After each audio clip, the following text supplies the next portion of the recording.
Alors je vais parler personnellement de ce que j'ai ressenti, parce qu'il y a l'avant, si vous voulez, il y a l'avant et puis il y a tout ce qui s'est passé la semaine dernière. Et je considère, et personnellement j'ai été saisie par saisie par un bouleversement, en particulier de la cérémonie au Mont-Valérien. Je veux dire, voir dans la clairière, Misak Manouchian revenu dans la clairière, et on peut penser à tous les autres qui ont été donc fusillés, mais en particulier tous ses compagnons, tous ceux qui étaient avec lui, et de voir cette présence dans cette clairière là où ils ont été 80 ans après, et en particulier par rapport à l'histoire, je ne sais pas, ça m'a complètement bouleversé. Donc je pense que tout ce qui s'est passé ensuite, que ce soit en particulier le Panthéon, la cérémonie au Panthéon, une belle cérémonie, enfin des beaux moments, vraiment quelque chose qui était quand même quelque chose d'important, qui donnait à voir l'importance de cet événement historique qui s'était passé il y a 80 ans. Donc je trouve que quelque chose s'est passé en France, voilà, en ce mois de février, en ce mois... Qui a été arrêté en même temps que Manouchian. Ils ont été arrêtés à Évry-Petitbourg le 16 novembre 1944. Et alors que mon père remplissait toutes les cases pour être sur la fiche rouge, il était étranger, puisque polonais, il était juif, encore que complètement non-croyant et athée. Qu'est-ce que ça veut dire à ce niveau-là, être juif? On peut se poser la question. Et il était communiste. Or, il remplissait toutes les cases et il n'est pas sur la fiche rouge. Cette affiche rouge, vous la connaissez, je ne vais pas la détailler. Les télés l'ont assez montré. Il n'y a que des étrangers venant de différents pays et Joseph Estin aurait pu en faire partie. Or, il a été arrêté sous le nom de Joseph Estin, E-S-T-A-I-N. Et sur les comptes rendus de la police, on voit écrit « Nous avons arrêté ce jour Joseph Estin de race arienne ». Il était blond aux yeux bleus et ils n'ont jamais su qu'il était d'origine juive. C'est la raison pour laquelle, c'est pas moi qui le dis, c'est des historiens, il n'a pas figuré sur l'affiche. Voilà comment une première explication. Alors on va revenir un peu sur sa vie, on va essayer d'aller assez rapidement. Il est né en Pologne, à l'est de la Pologne, et très rapidement il a dû faire front à un antisémitisme extraordinaire. Il existait à l'époque des pogroms en Pologne, c'est-à-dire que des bandes de Polonais se baladaient dans les rues et assassinaient tous les juifs ou ceux qu'ils estimaient juifs qu'ils pouvaient rencontrer. Se promener comme ça dans la rue était dangereux. Deuxièmement, il voulait devenir militaire et le métier des armes était interdit aux juifs dans la Pologne du maréchal Piłsudski. Ça l'a conduit à adhérer au Parti communiste polonais et à devenir très rapidement un de ses responsables. Malheureusement, le gouvernement Piłsudski faisait la chasse aux communistes et il a été très rapidement arrêté et emprisonné. Son père était propriétaire d'une petite usine, il fabriquait des briques et il avait entre 100 et 150 ouvriers. Et tout simplement, une fois son fils arrêté, eh bien, il a payé des pots de vin à la police pour qu'il soit libéré. Et effectivement, il a été libéré, mais il y avait une contrepartie. Il fallait qu'il quitte la Pologne. Ce qu'il a fait, il a quitté la Pologne et il est arrivé en France. Je signale au passage qu'ils étaient une trentaine de jeunes communistes à avoir été arrêtés en même temps que lui. Sur ces 30, il y en a 28 qui sont partis en Union soviétique et qui sont tous morts au goulag sous Staline. Et il y en a 2 qui ont choisi le chemin de l'Occident. Mon père qui est arrivé en France et un de ses camarades qui est allé aux États-Unis. Pourquoi la France pour mon père? Eh bien pour lui, c'était le pays de la liberté, le pays de la Révolution française, donc c'était vraiment un choix.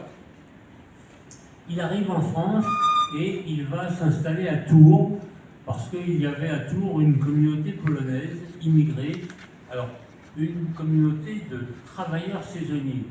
C'était des gens qui venaient travailler dans l'agriculture, deux types d'exploitations, les exploitations céréalières, qui dans la région tourangelle étaient nombreuses, et le vignoble, qui lui aussi était extrêmement nombreux.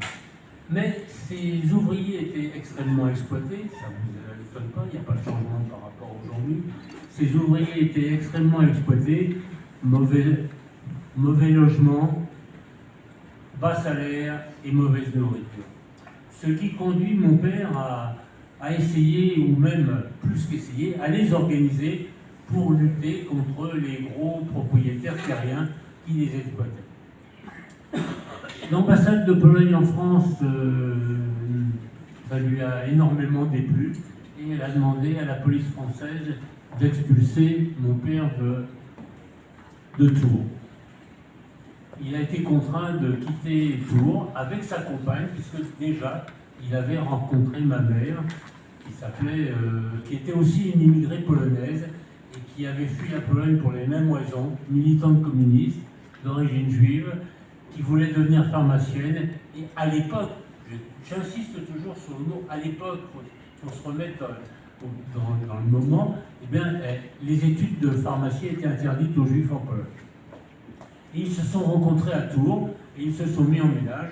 Donc ils quittent tous les deux Tours pour rejoindre Bordeaux, où il y avait une très forte communauté immigrée. Je dis bien communauté, je ne parle pas de communautarisme. C'était des gens qui venaient de tous les pays. Il y avait des Allemands, il y avait des Hongrois, il y avait des Tchèques, il y avait des Bulgares, il y avait des Polonais, il y avait des Italiens. Leur particularité, c'est d'avoir fui en général des régimes fascistes ou de droite. Mais ils étaient reliés que par le fait qu'ils étaient immigrés. Parce que politiquement, ils appartenaient à différents courants de la gauche quand même. Mais ils n'étaient pas tous communistes, loin de là. Et ils ne parlaient pas la même langue. Par contre, ils étaient immigrés. Donc ils rencontraient les mêmes problèmes que tous les immigrés. Et pour beaucoup d'entre eux, c'était des problèmes financiers. Parce qu'ils avaient du mal à vivre. Et je prends ma mère qui faisait des études de pharmacie. Pour vivre, elle a travaillé dans la restauration comme extra. C'est-à-dire que quand dans un restaurant, on avait besoin de personnel supplémentaire pour des baptêmes, pour des mariages ou des autres fêtes, eh bien, elle allait travailler comme extra dans la restauration. Mon père fait ses études de droit. En même temps, il est élu au comité central de la jeunesse communiste. Et il obtient son diplôme à la fin du mois de décembre 1935. Malheureusement, très rapidement, va éclater en Espagne un putsch, le putsch de Franco. En mars 1936, des élections avaient eu lieu en Espagne et c'était, comme en France, un gouvernement de Front populaire qui avait été élu. Et le général Franco, ça ne lui avait pas beaucoup plu, aidé par les troupes fascistes de Mussolini et les troupes nazies de Hitler, il a fomenté un complot et il a fomenté un coup d'État contre la République légale. Immédiatement, mon père s'est engagé dans l'armée républicaine espagnole. Les brigades internationales n'existaient pas encore. Elles ont été créées qu'un peu plus tard, mais dès le début du mois de juillet 1936, mon père était en Espagne. Il a fait partie des 38 premiers volontaires internationaux qui ont rejoint l'Espagne. Il a été immédiatement blessé et il est rapatrié en France. Il est rapatrié en France pour être soigné. La convalescence dure 1 an faut croire que c'était une blessure assez importante ou que la médecine n'avait pas encore fait les progrès qu'elle a fait aujourd'hui. Donc il reste en France en 1937, mais il ne reste pas à rien faire. Il participe à la création d'une compagnie de navigation qui deviendra très rapidement la deuxième compagnie française qui s'appelait France Navigation. Et cette compagnie, à l'aller, ces bateaux transportaient des armes. Ils transportaient des armes pour la République espagnole et au retour, en général, ils transportaient des orphelins. Et ces bateaux transportaient ces orphelins soit en Union soviétique, pour beaucoup, soit dans les pays d'Amérique du Sud qui parlaient la langue espagnole, plutôt l'Argentine et le Chili. Et il y a de nombreux descendants espagnols de cette République espagnole qui vivent encore dans ces pays. Donc, et c'est là qu'il a rencontré pour la première fois quelqu'un qui sera très connu au niveau de la résistance, puisque c'était Jean Moulin. Jean Moulin était au cabinet de Pierre Coste, ministre de l'Aviation, et Jean Moulin, bien qu'il y ait la politique de non-intervention décidée par le gouvernement français, Jean Moulin était chargé de vendre, si on peut dire, quelques armes à la République espagnole, et c'est mon père qui lui achetait. Donc, je cite cette chose-là parce que pendant la résistance, ils se sont à nouveau rencontrés, et mon père était un des seuls qui n'appelait pas Jean Moulin par ses surnoms de résistance, c'est-à-dire Max ou Rex, mais il l'appelait Moulin tout simplement. Bon, ça se faisait, normalement il n'aurait pas dû, mais il l'avait connu avant-guerre et il savait qui il était. Après sa blessure, il retourne en Espagne et il est muté à l'état-major des brigades internationales à Albacete. On trouve des points communs avec ce que vous a dit Jean-Pierre avant. Il est muté à Albacete, mais il refuse de participer comment on peut dire, à la lutte contre les trotskistes et les anarchistes. Il considère déjà que tous les antifascistes doivent jouer le même rôle et il refuse ce combat. Donc il demande à être muté dans une unité combattante.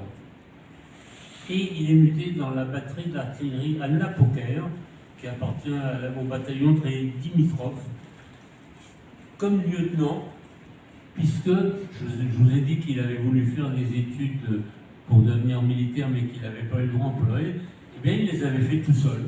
Il les avait fait tout seul et il avait acquis des connaissances suffisantes pour être lieutenant dans une batterie d'artillerie. Il se distingue dans cette batterie et il est cité à l'ordre de l'armée à laquelle il appartenait pour son courage et son esprit d'initiative. Fin 1938, eh bien, les brigades internationales sont dissoutes. Mon père reste en Espagne.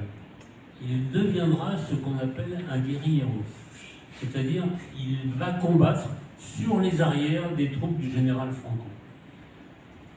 Et c'est là, c'est important pour la suite, parce que c'est là qu'il apprendra les techniques de la guérilla, qu'il appliquera ensuite dans la stratégie de guérilla urbaine dans la région parisienne, quand il deviendra responsable des FTP pour toute la région parisienne.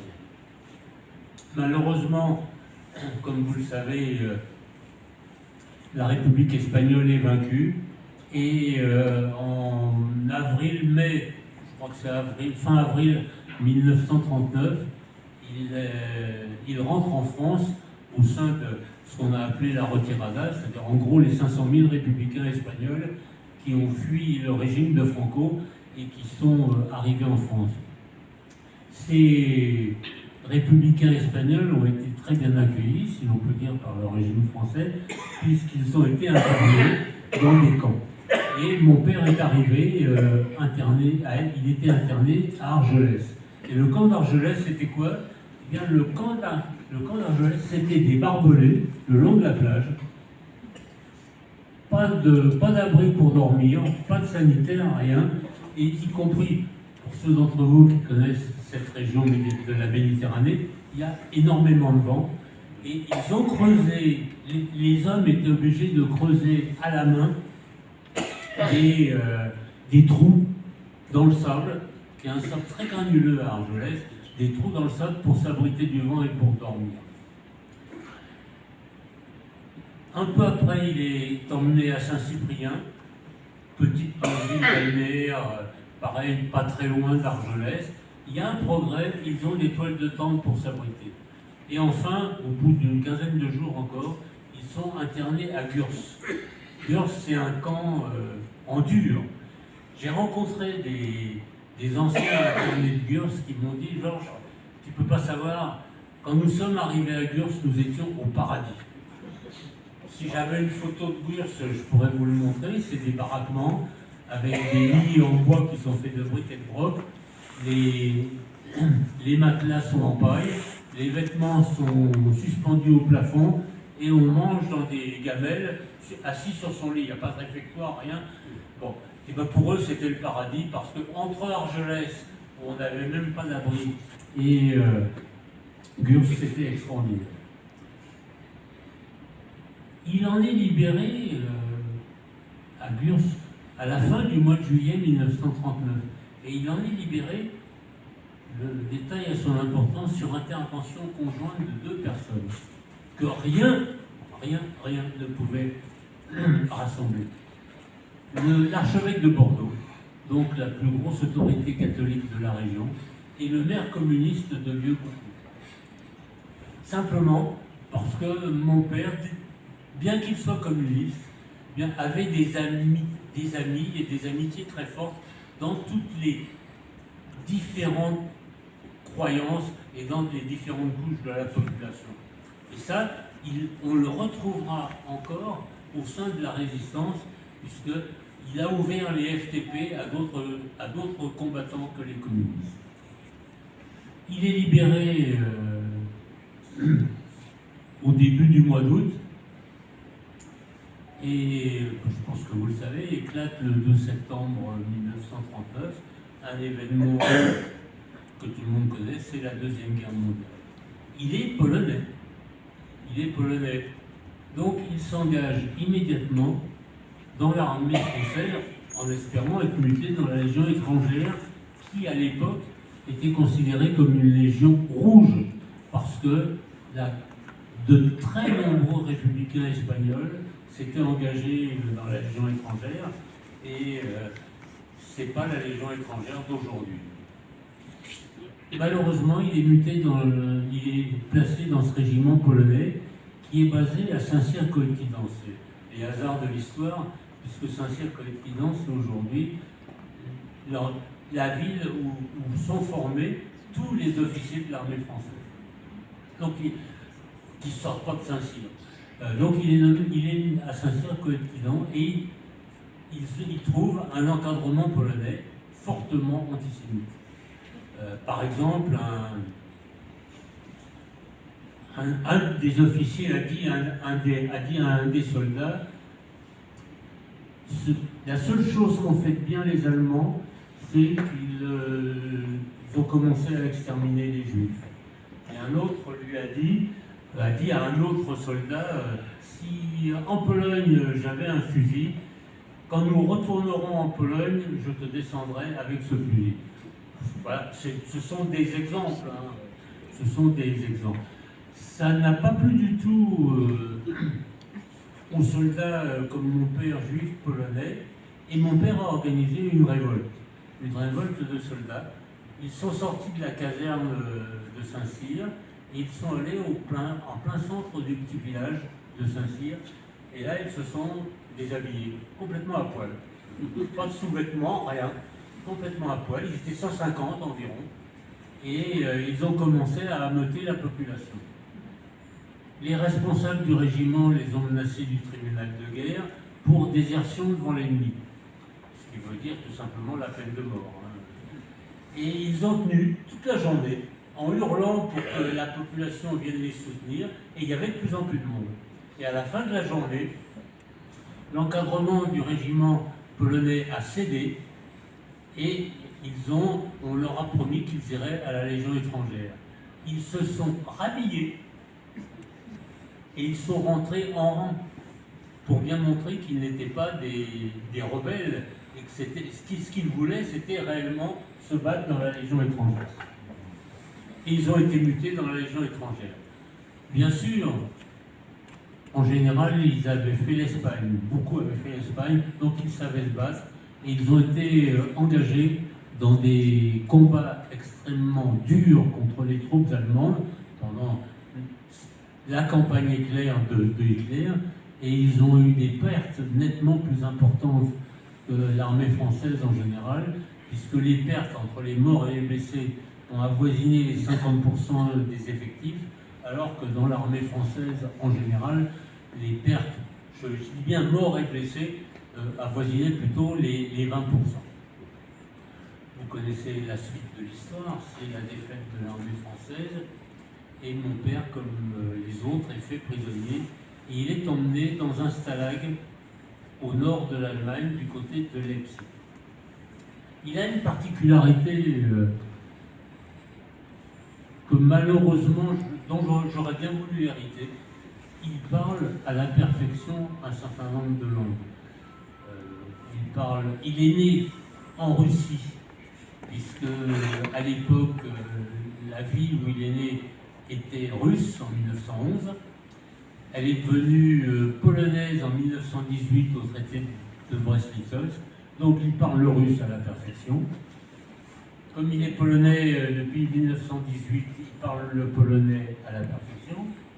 Il a appris au lycée l'allemand et l'anglais qu'il parle sans accent. Il a appris le français en venant en France, qu'il parle avec l'accent de la région où il est. C'est des témoignages que j'ai recueillis. Quand il est à Bordeaux, puisqu'il a fait ses études à Bordeaux, il parle avec l'accent bordelais. Et quand il vient à Paris, il parle avec l'accent du titi parisien. J'aurais bien voulu hériter de ce don. Malheureusement, il ne m'a pas transmis ce gène et je regrette, je ne peux pas parler toutes les langues comme lui. Donc il parle allemand sans accent. Et dans son stalag, comme il parle allemand, il parle avec des ouvriers civils qui sont dans le camp. Alors c'est qui ces ouvriers civils? C'est des cuisiniers, c'est des charpentiers, c'est des plombiers, enfin c'est des gens qui ne sont pas des militaires, mais dont on a toujours besoin pour la vie quotidienne. Et en parlant avec eux, il en trouve un qui est un antifasciste allemand. Et cet ami antifasciste va lui apporter des vêtements civils et de l'argent, des marques allemandes. Et dès la fin décembre 1940, il va s'évader. Donc il fait prisonnier à la mi-juin et il s'évade dès 1940, dès décembre 1940. Bon, j'aurais bien voulu qu'il soit le premier à s'évader, pour ma fierté personnelle, mais ça n'a pas marché. Mais c'est quand même un des premiers à s'évader. Et il s'évade de façon, là aussi, extraordinaire. Il ne creuse pas un souterrain sous la baraque, et avec un petit peu de chance, le souterrain est assez grand pour sortir du camp. Non, il s'évade par la grande porte. Il met ses vêtements civils, et il sort par la grande porte avec son copain allemand. Et puis, il va s'acheter un billet de train, et il va voyager dans le train. Il ne va pas voyager sous le train. D'habitude, les prisonniers évadés voyageaient sous le train, accrochés aux essieux. Non, là, il voyage dans le train. Il parle allemand, il a un billet et tout, et il va traverser toute l'Allemagne. Si ça vous intéresse, à la télé, on passe très souvent un film qui s'appelle La Grande Évasion avec Steve McQueen. Regardez-le, vous verrez. C'est ça les évasions. On creuse des souterrains, on voyage sous le train, etc., etc. Et bien mon père, il est sorti par la grande porte, il a voyagé dans le train. Il arrive en Suisse, on est fin décembre 1940, il arrive en Suisse, et là, les Suisses, qui sont neutres, ne veulent pas déplaire à Hitler, et il le renvoie illico presto en Allemagne, le jour même. Le jour même, il traverse... la frontière entre la Suisse et l'Allemagne, c'est le Rhin. Il fait environ 1 km à cet endroit, 1 km de large. Et on est en décembre, on est même fin décembre. Les changements climatiques d'aujourd'hui n'ont pas encore retour et il fait froid. eh bien, il va traverser le Rhin à la nage. Et il va se présenter, alors là il a compris, il ne va pas se présenter aux autorités suisses, il va se présenter au consul français à Genève. Et le consul français à Genève va lui donner des papiers, une carte d'identité française au nom de Joseph Estin. Mêmes initiales, il n'est pas Epstein, Joseph Estin, mêmes initiales, c'est beaucoup plus facile à retenir et à apprendre. Et il va rentrer à Paris. Alors, on s'est posé la question et on a cherché avec Pascal Convert qui a écrit la bibliothèque, qui était ce consul. On a été au ministère des Affaires étrangères, on a cherché un tas de trucs et on n'a rien trouvé. Est-ce que c'était un membre de l'Internationale communiste dormant ou est-ce que c'était un consul résistant dormant aussi, bien que nommé par Pétain? On n'a pas eu la réponse. Par contre, il avait sa carte d'identité française. Et le 25 décembre 1940, eh bien, il rentre au domicile conjugal. Et immédiatement, il va reprendre contact avec le Parti communiste et faire sa résistance. Je dis bien sa résistance parce que c'était la résistance de l'époque. La résistance, elle n'a pas commencé avec des gens qui ont des armes plein les poches, qui ont des kalachnikovs en bandoulière et avec beaucoup de balles. Non, non, non. La résistance, au début, ça a été beaucoup plus simple. Et la résistance, elle s'est créée, et il n'y avait pas d'école de résistance. On ne savait pas ce qu'il fallait faire. Donc elle s'est créée au fur et à mesure, et on a découvert en le faisant ce qu'il fallait faire et surtout ce qu'il ne fallait pas faire. Donc lui, en 1940, il organise spontanément deux choses. D'abord, le ramassage des armes qui avait été abandonné par l'armée française et qui traînait encore un peu partout. Et deuxièmement, la formation des jeunes. Il était lieutenant, il savait manier les armes et la formation des jeunes au maniement des armes. Bien sûr, on ne réunit pas 40 personnes comme on fait ici et on leur fait un cours. Ça se fait en douce, dans des caves ou alors dans des appartements en pleine nuit dont on a tiré les rideaux pour qu'on ne voit pas la lumière. Tout. C'était déjà passible de la peine de mort, donc il fallait faire attention. Et puis, il va rédiger, il va faire de la résistance politique, donc rédaction de tracts, distribution de tracts, et surtout, il va rédiger un rapport à l'Internationale communiste où il dit ce qu'il pense. Et il dit le peuple français a désapprouvé le pacte germano-soviétique, et si la guerre éclatait entre l'Union soviétique et l'Allemagne, l'Union soviétique aurait derrière elle la grande majorité du peuple français. Donc c'était un peu iconoclaste de dire ça, surtout sous Staline. L'Internationale communiste l'a reçu et ce rapport il a été remis à l'Internationale communiste au début du mois de juin. Donc un petit peu avant l'attaque de l'Union soviétique par Hitler. 1941 se passe par cette résistance qui n'est pas spectaculaire. On colle des papillons sur lesquels il y a écrit vive la France, vive De Gaulle, vive Staline, à bas Pétain. C'est faire de la résistance, coller ces petits papillons sur les murs. Oui, c'est des petits trucs de tous les jours. C'est pas une grande action.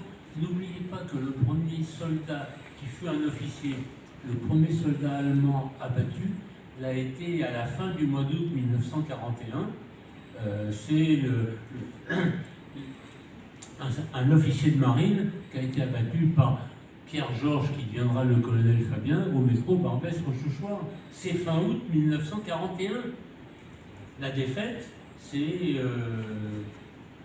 juin 1940. Donc il a fallu plus d'un an avant qu'il y ait cette première attaque contre un officier allemand. Et où étaient ceux qui reprochent aux communistes de ne pas s'être engagés dans la résistance plutôt au même endroit que le Parti communiste? C'est-à-dire on résistait avec ce qu'on savait faire à l'époque.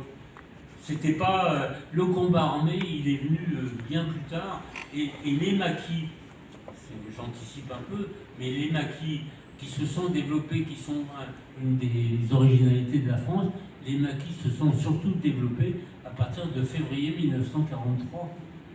C'est dû à un phénomène tout simple, hein. C'est le service du travail obligatoire décrété par Pétain, donc envoyer les jeunes à partir de 20 ans travailler en Allemagne pour remplacer les soldats allemands qui se battent sur le front soviétique.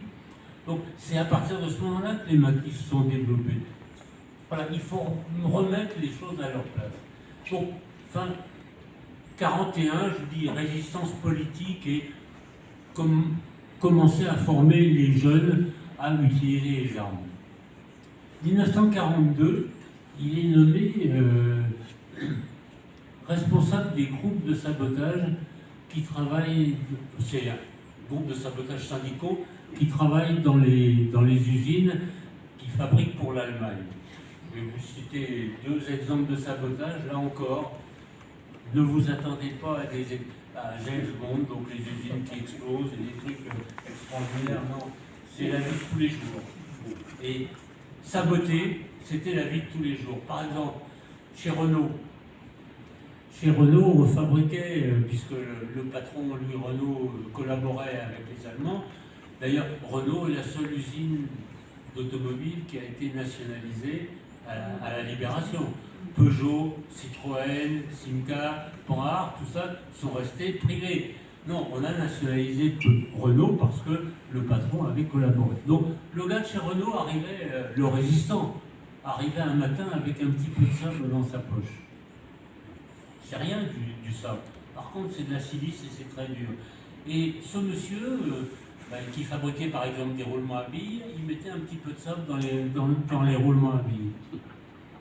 Le char d'assaut, il sortait de l'usine, parce que les billes, elles étaient pas usées encore, hein, il faut un certain temps. Et le char tombait en panne, peut-être 6 mois après, sur le champ de bataille. Voilà un type de sabotage. Vous voyez qu'on est loin de ce qu'on voit en général dans les films à la télé. Un autre type de sabotage qu'il a mis en place, c'est à la SNCF. À l'époque, c'était des locomotives à vapeur. Et bon, une grosse chaudière dans laquelle on fait bouillir de l'eau. L'eau sous pression va entraîner les roues. Mais pour alimenter la chaudière, il faut du charbon. Et il n'est pas question de faire ça à la main. On a des pelles. Le sabotage, c'était quoi? Un groupe de résistants s'introduisait de nuit dans un dépôt de locomotive et ils cassaient les manches de pelle. C'est tout bête. Hein. Ils cassent les manches de pelle. C'est-à-dire, en quoi c'est un sabotage?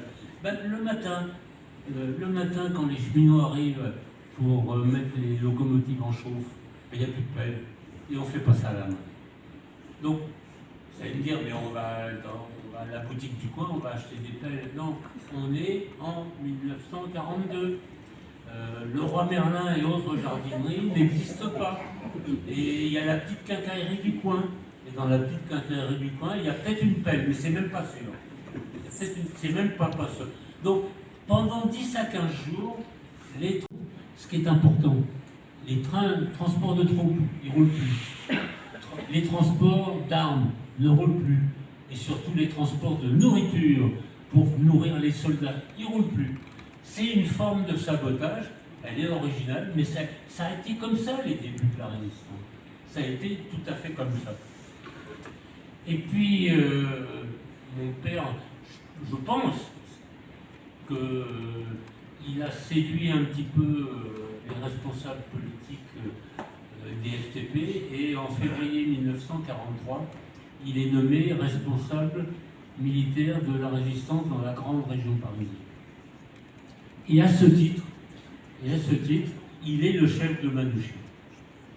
Et il va organiser la résistance d'une façon très originale pour toutes les grandes villes. C'est sa stratégie de guérilla urbaine. Jusque-là, les résistants travaillaient par groupe de 3.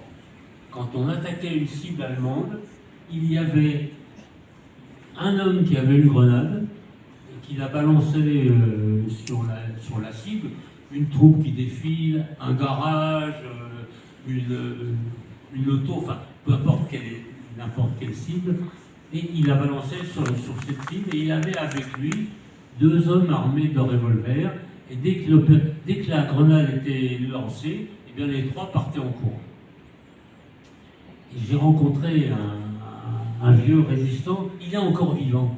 Je ne sais pas si vous avez regardé la retransmission au Panthéon, de la panthéonisation. On a vu arriver, tout au début de la cérémonie, un vieux, avec Macron, qui lui tenait le parapluie.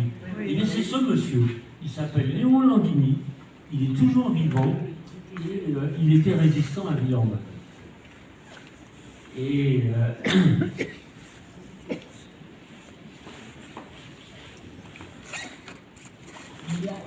il m'a dit cette chose-là, moi je l'ai retenu, et je vous cite ces paroles.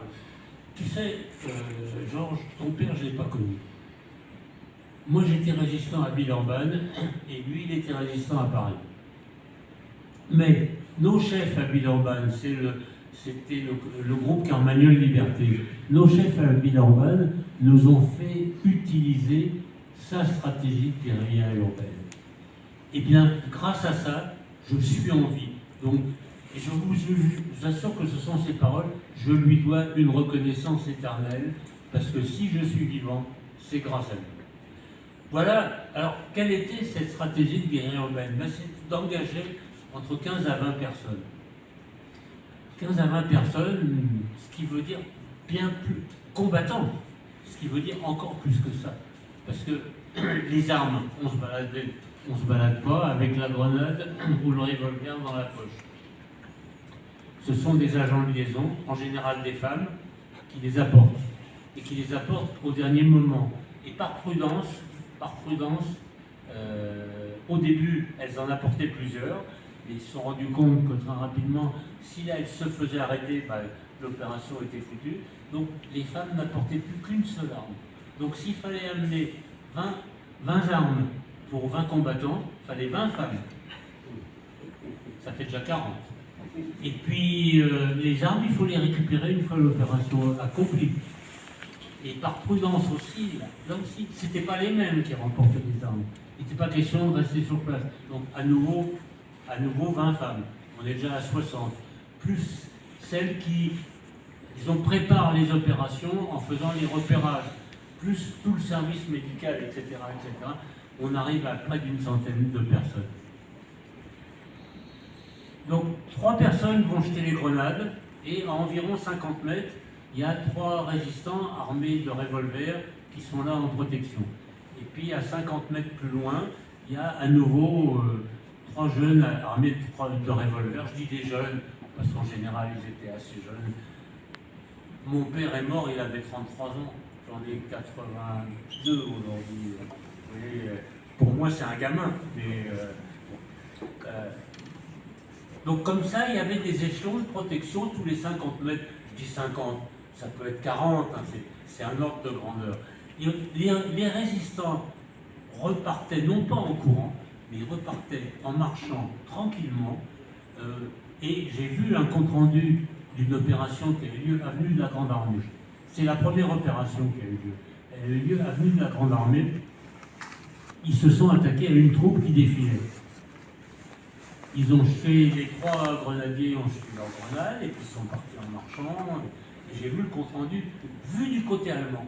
Et les Allemands expliquent dans leur compte-rendu, alors moi je ne dis pas allemand, je dis pas l'allemand, c'est la traduction française que j'ai vue, ils expliquent qu'ils ont été attaqués par une armée. Ils ont eu l'impression d'avoir été attaqués par une armée alors qu'il y avait en tout une vingtaine d'hommes. Voilà ce que c'était cette stratégie de guérilla urbaine. Elle a été essayée donc avenue de la Grande Armée en juillet 1943. Le résultat, c'est 3-4 Allemands tués et une dizaine de blessés. Et parmi les résistants, un blessé. Malheureusement, blessé au pied et arrêté et fusillé ensuite au Mont Valérien. Mais il n'empêche que par rapport à ce qui se passait avant, c'était quelque chose d'extraordinaire. Et cette stratégie a été développée dans l'ensemble dans l'ensemble des villes françaises. J'ai rencontré aussi un ancien résistant de Villeneuve-sur-Lot. Donc là, c'est dans le sud de la France. Hein, c'est dans le sud de la France. Et ce résistant m'a dit, nous aussi, on a appliqué cette stratégie de guérilla urbaine parce que c'était celle qui nous donnait le plus de garanties. Donc voilà pourquoi surtout mon père est connu, parce qu'il a mis au point cette stratégie de guérilla urbaine qui a été généralisée, pas seulement par les FTP, elle a été reprise ensuite par d'autres groupements de résistance. Malheureusement, ils avaient en face d'eux une police extrêmement efficace. Les brigades spéciales des renseignements généraux, police extrêmement efficace, et il y avait environ 200 policiers qui les poursuivaient et formés à ça.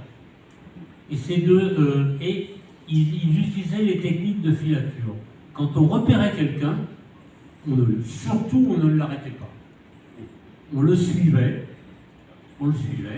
et on voyait avec qui il avait d'autres rendez-vous.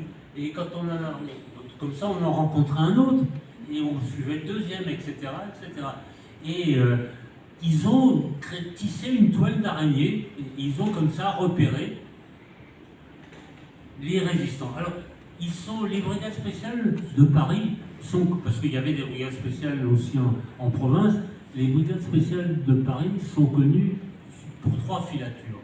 La première, c'est les brigades de la jeunesse du 11e arrondissement. C'est comme ça qu'ils ont arrêté Henri Krasuki, qui a été arrêté lors de cette première filature. Il a été déporté à Auschwitz et il en est revenu avant de devenir secrétaire général de la CGT. La deuxième filature est considérée à suivre les responsables politiques de la main-d'œuvre immigrée. Et ils en ont arrêté une bonne partie. Certains ont échappé. Et la troisième filature est la filature des FTP-MOI. Et elle a commencé par Marcel Reymann. Reymann avait été repéré lors de la filature de Henri Krasuki. Mais il n'avait pas été arrêté volontairement. On l'avait laissé parce qu'on savait où il était. Donc on savait où le trouver. Il avait été laissé et ils ont repris la filature des FTP-MOI à travers Reymann. Et ils ont commencé à suivre Reymann. Et Reymann, c'était un jeune. Reymann, c'était un jeune avec les qualités et les défauts de la jeunesse. Normalement, c'est une qualité, c'est l'amitié. Il avait de très bons copains. Et comme il était clandestin, il changeait souvent de domicile. Par contre, il mangeait toujours au même endroit, à un petit restaurant, avec ses copains. Et un jour, Reymann est suivi, et les policiers qui le suivent le perdent de vue. Et ils écrivent dans le compte-rendu, de filature, je vous assure que c'est écrit tel quel. Ça n'est pas grave. Demain midi, on le retrouvera à tel restaurant, puisque là, c'est qu'ils mangent tous les jours. Et ils l'ont retrouvé effectivement le lendemain midi, et ils ont pu poursuivre les filatures.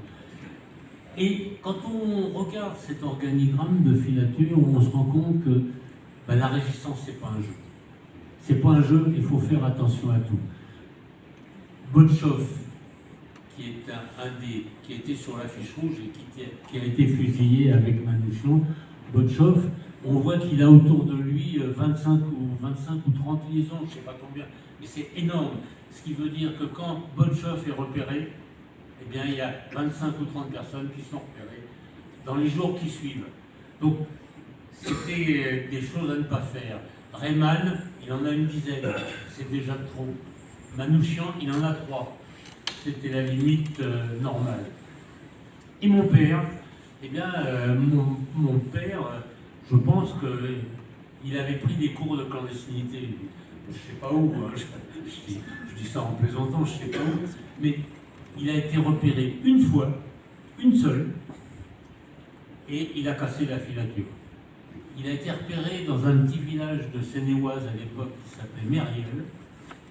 Il a dû s'en rendre compte parce qu'il n'est pas rentré immédiatement, il est allé chez le coiffeur, il s'est fait coiffer tranquillement, il a repris le train, et il est rentré à Paris, et là il est allé au quartier latin, il est rentré dans un bistrot, et j'ai envie de dire en rigolant que les flics l'attendent toujours. Parce que c'était un bistrot à double entrée. Et ma mère m'a raconté qu'avant la guerre, quand il était à Paris, il avait repéré dans le 5e et dans le 14e où il habitait tous les immeubles et tous les bistrots à double entrée. Il avait préparé cette résistance. Donc, c'est pour ça que je dis que c'est un peu un professionnel, il avait dû prendre des cours, mais je ne sais pas. Donc, quand il a été suivi à Mériel, et c'est le nom qu'il porte sur les filatures de la police, il s'appelle Mériel, mais ils l'ont perdu de vue. Ainsi, par exemple, il avait rendez-vous en tant que responsable des FTP de la région parisienne, il avait rendez-vous très souvent avec André Carrel, qui était vice-président du Front National, et avec Albert Ozulias, qui était responsable militaire des FTP pour l'ensemble de la France. Eh bien, jamais les brigades spéciales n'ont réussi à le suivre pour ces rendez-vous. Or, ils se voyaient une fois par semaine. Donc, ils ont appris au fur et à mesure. La résistance, elle s'est faite en même temps qu'elle se créait. C'est ça qui est extraordinaire, c'est qu'il fallait tout inventer. Bien sûr, un jour, la police décide de les arrêter. C'est pas par hasard, c'est suite à l'attentat contre Julius Ritter, qui était le responsable du service du travail obligatoire en France. Donc à la suite de ça, les Allemands demandent à la police française une opération d'envergure et ils vont arrêter 68 personnes. Des Français et des étrangers.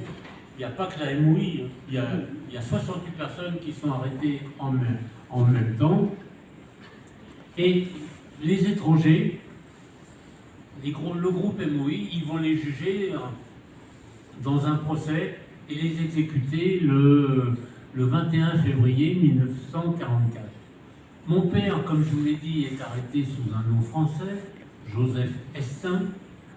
Les brigades spéciales le torturent, ils ne donnent même pas son vrai nom, et ils arrivent à lui prouver, parce qu'ils sont renseignés au Bouscat où en théorie il est né, ils arrivent à lui prouver qu'il ne peut pas s'appeler Joseph Estin, puisque il n'y a pas de Joseph Estin né au Bouscat. Là, il accepte de donner un autre nom. Il accepte de donner le nom de Joseph André, qui est le nom qu'il portait en Espagne. Donc, il détenait le principal responsable de la résistance en région parisienne, et ils ne l'ont jamais su. D'une part, ils ne l'ont jamais su, et d'autre part, ils n'ont pas connu son vrai nom, parce qu'il n'a pas parlé, malgré les tortures épouvantables qu'il a subies. Et c'est pour ça qu'il est jugé dans un autre procès et qu'il est fusillé le 11 avril 1944. Je voudrais terminer avec, pas en parlant de mon père, mais en parlant des résistants en général. Je crois qu'il faut s'enlever de l'esprit que c'était des aventuriers et des gens qui aimaient le combat, qui aimaient se battre. Non, c'était des gens comme tout le monde, des gens comme tout le monde et qui n'étaient pas préparés au combat, qui n'étaient pas préparés à se battre.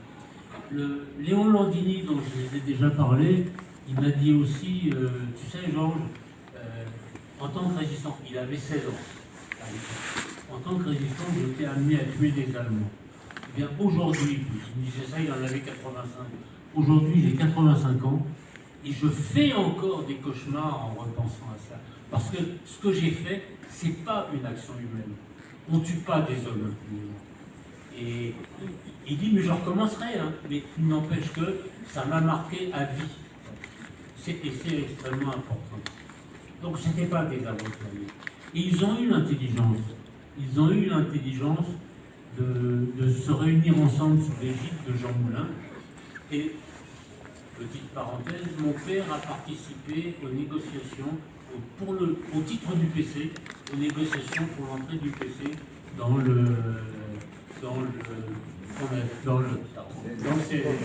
tout ça parce qu'il connaissait Jean Moulin, hein, c'était facile.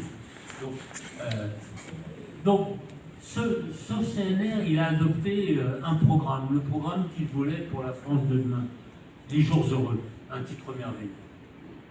Et c'est pas à vous que je l'apprendrai, mais ce programme, il a été appliqué par le gouvernement du général de Gaulle en 1945, 45-46, gouvernement au sein duquel il y avait des communistes, des socialistes, et aujourd'hui on dirait des chrétiens démocrates.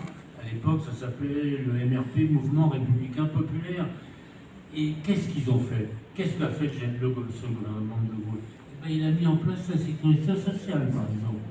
Oui, la sécurité sociale était dans le programme du CNR.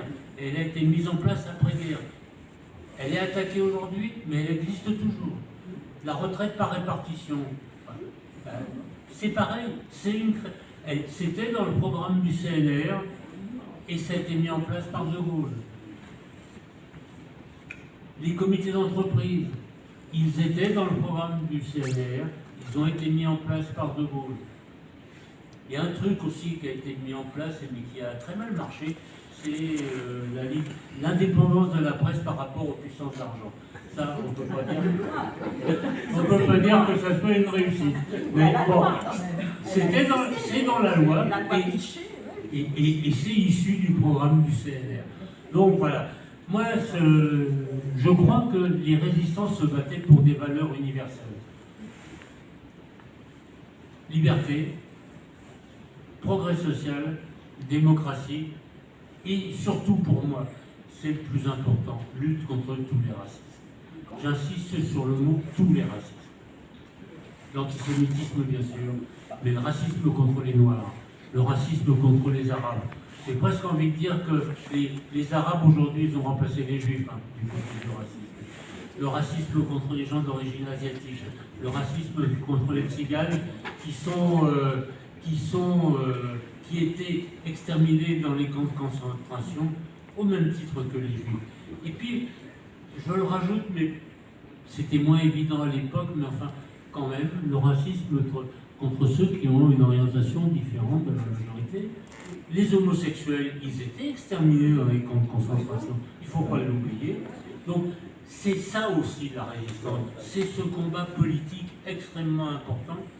Et c'est, tout le monde le sait, j'ai été conseiller municipal à Levallois pendant 18 ans, 12 ans dans la majorité de gens, c'est 6 ans dans l'opposition à Balkany, mais j'ai même été colistier avec certains qui sont présents. Si je suis là aujourd'hui, c'est parce que je pense que ces valeurs de la résistance sont toujours d'actualité. C'était des valeurs universelles et ces valeurs, il faut encore les défendre aujourd'hui. Il faut les défendre parce que vraiment, c'est des valeurs fondamentales. Et je terminerai en vous disant que ce travail, j'étais au Panthéon. Bien sûr, c'est pas mon père qui est au Panthéon en tant que tel, mais son nom est au Panthéon.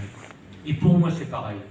J'ai vu la plaque sur laquelle il y a son nom, elle est énorme. C'est une plaque énorme.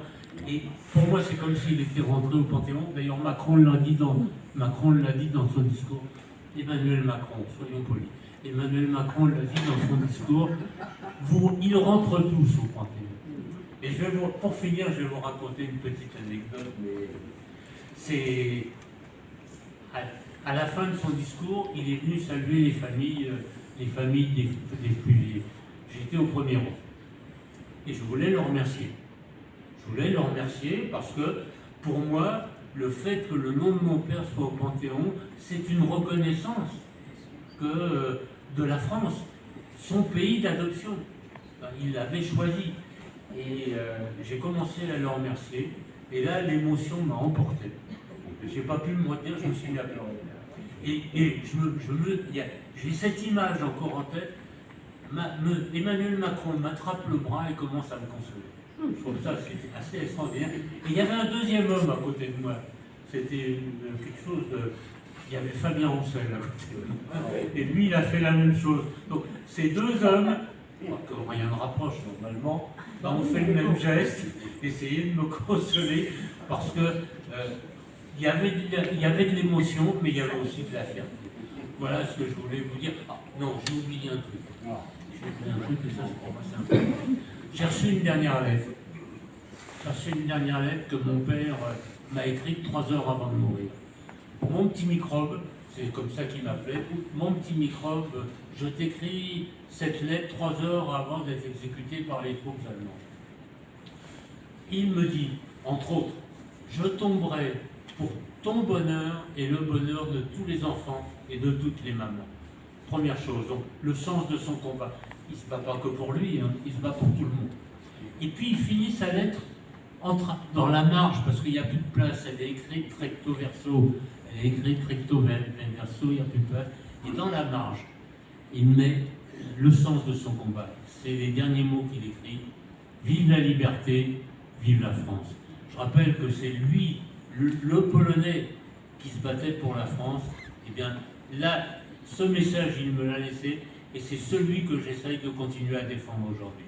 Merci. Bravo.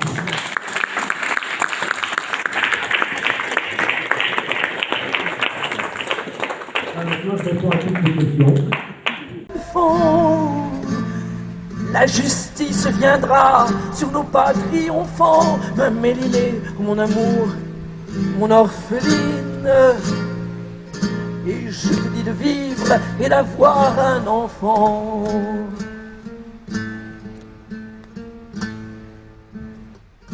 Ils étaient 23 quand les fusils fleurirent. 23 qui donnaient leur cœur avant le temps. 23 étrangers et nos frères.